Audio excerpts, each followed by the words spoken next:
L'entreprise a un rôle essentiel dans la création de richesses. Si nous prenons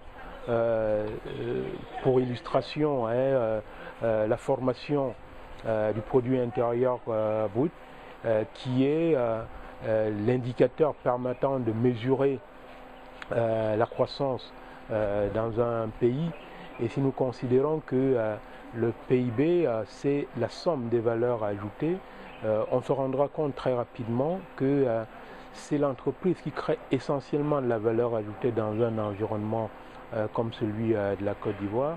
Cette valeur ajoutée permet non seulement de rémunérer le capital de l'entreprise, mais c'est également cette valeur ajoutée qui permet à l'entreprise de faire face à un certain nombre d'obligations, notamment fiscales, qui sont les ressources de l'État, un certain nombre d'obligations qui sont la rémunération de son personnel. Ce sont ces ressources qui permettent à l'État, à l'entreprise de créer des emplois. Et aujourd'hui, on se rend compte que dans le processus de création de la valeur ajoutée, l'État, l'entreprise est au cœur de cette dynamique-là. Bien évidemment, on peut arriver à se demander, et l'État alors?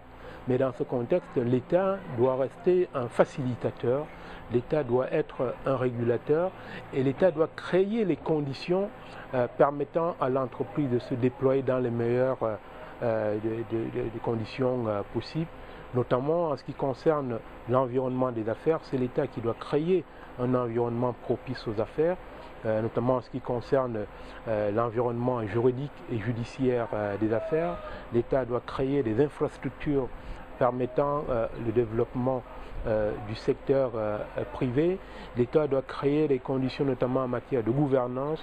L'État doit créer les conditions permettant de lutter contre la corruption, faciliter les procédures de création d'entreprises. Voilà un certain nombre d'éléments qui indiquent le rôle que doit jouer l'État au sein de l'économie, rôle qui doit être essentiellement au service de l'entreprise, créateur de richesses, créateur de la valeur ajoutée.